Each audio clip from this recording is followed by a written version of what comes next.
Hey, what's going on, everybody? Mission Creep here, bringing you my second domination match.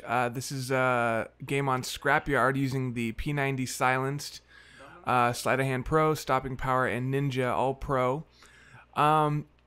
This was my first game of the day, and I did pretty well. I went 55 and 7, I believe, or 56 and 6, something along those lines. And for me, that's a beast game, and I'm totally happy with the score. So right here, I went for B right off the bat, which is usually a very difficult thing to do because, obviously B is positioned in the map in a very difficult spot to get to. Usually whoever gets B dictates who will win the match, with my experience. So right here, I know I've got a guy on my left and my right, and I prioritize the enemies because I knew that I had that big cargo box protecting my left flank, and that's something I definitely need to practice with, is prioritizing enemies. I know too often I'll run into two guys. One of them is turned around jacking off in the corner, and the other one's got his sights aimed at my head, and I'll try and shoot the guy beating off in the corner. Bad habit. I got to work on it. I'm sure a lot of you guys do too. Right here, I checked the map, and I'm just trying to figure out which direction they're moving towards. I know they're spawning over at C, but I'm trying to figure out if they're going straight for A or if they're coming for B. Because if they're going for A, I can outflank them on the left, and that's exactly what's going on right here. This guy runs out. I just kind of use him as bait, and then I decide to run back the other way. Because I know that people are spawning on my right now.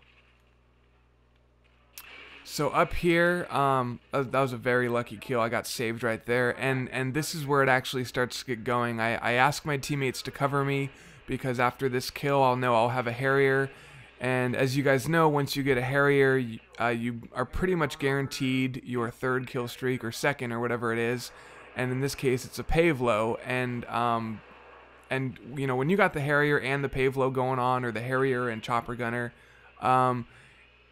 it's pretty obvious that definitely plays a huge part in turning the tide of the game. Right here, I ran out of ammo, so I picked up this dude's Scar with a noob tube on it. I was actually playing with my little brother. I think this might have been his gun.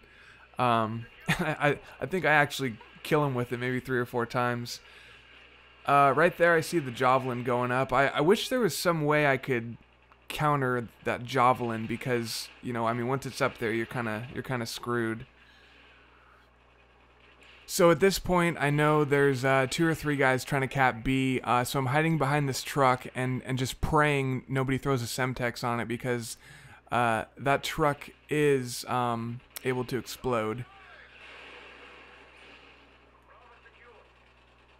Let's see. So I think right here is where I start racking in the kills. I would totally advise calling in your Harrier and your Pave Low at the same time. I kind of touched on this in my other video, but it makes it a lot more difficult to shoot down, and it puts a lot more pressure on the opposing team. And also I want to point out that even though I'm murking in this particular match, the game domination is still all about capping flags, and I think in this game I cap maybe 3 or 4 flags, but the score is still pretty much tied up, and a lot of people play domination solely on the basis that there's no time limit and they can get an unlimited amount of kills. So I would advise being a team player, which I try to be all the time. I mean, if you have everyone trying to be a team player, the game will just be that much more enjoyable. So right here, I notice we have B and C capped, which is the most ideal situation, because the spawns are predictable, and I'm on the side of the map right now that I prefer. Which is the south side of the map, and if your enemy just has 1 flag capped, again, that makes the spawn a lot more predictable, and you can anticipate the momentum, and you can kind of tap into what's going on, and and where the match will be and where it's going. So right here, I'm getting a little bored. I'm venturing out into the lion's den, so to speak, and I saw two guys on the radar. I'm not sure where they went, so I'm looking for them right now, and I think I pop into one of them right now. Yeah, so the spawn's kind of switched, and that tends to happen in Domination. Right there, I got lucky. I just completely ran out of ammo. Right here, I see maybe 3 or 4 dudes across the map shooting down my kill streak rewards, and I don't have a weapon that I feel is effective enough for me to kind of go in there and charge in. So I'm just kind of waiting right now. And especially with Domination, I can't stress enough how patience is important. It's all about timing. Where I learned that from essentially is through watching Blame Truth's videos. You know, he's always stressed. There's a time to be aggressive and there's a time to be defensive, and you know, there's a time to kind of sit on the fence and wait. And I would totally advise to, you know, really feel out how the match is going, and don't feel obligated to run in, you know, guns crazy, and because it's in the long run, it's not going to do your team any good, and it's definitely not going to do you any good.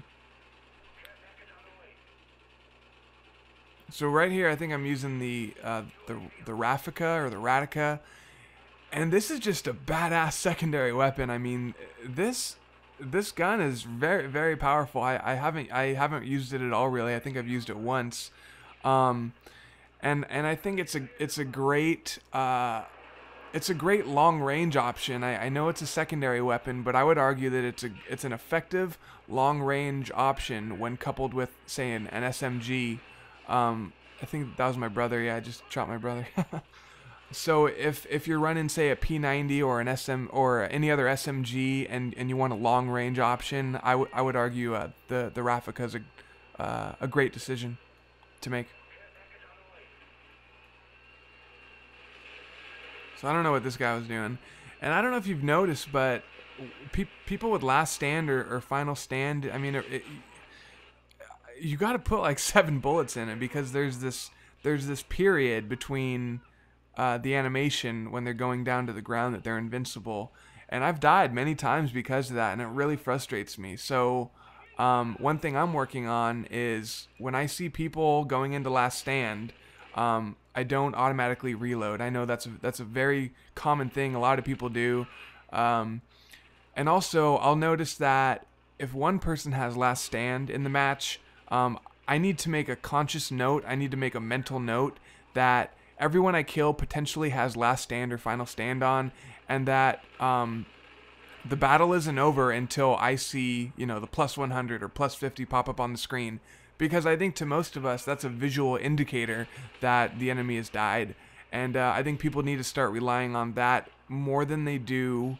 however many bullets they've shot out. I know sometimes I'll kill an enemy and I'll know precisely the right time to stop pulling the trigger, just on maybe an audio cue from the hit indicator, because I don't know if you guys know this, but when you guys get hit indicators, there's a little sound that occurs in the game, and I think subconsciously we all kind of listen to that and use it to gauge when we need to stop shooting.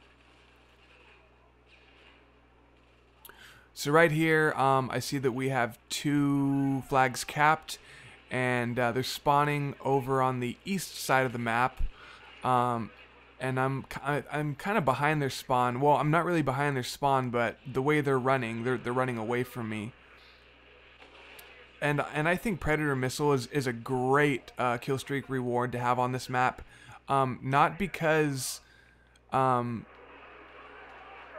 the kill streak itself, but because it's such a small map that helps you in 2 ways. One, you can survey the area, just, you know, try not to hit the booster, and 2, because the map is so small, the chances of your enemies being closer together is higher. In other words, the grouping of your enemies is a lot better in smaller maps, and so, you know, rewards like Predator Missile are much more effective as opposed to, say, Wasteland.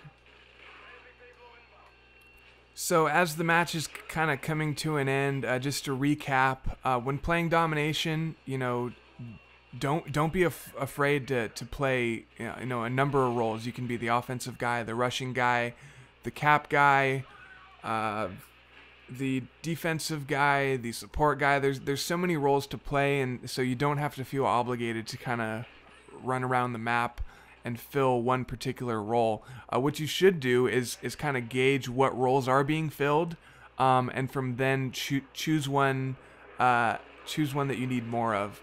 My name is Mission Creep. Thank you so much for commenting, rating, and subscribing. I think I finished with 55 and 7. Thanks so much, guys. I'll try and put another video up today or tomorrow. Oh, was it?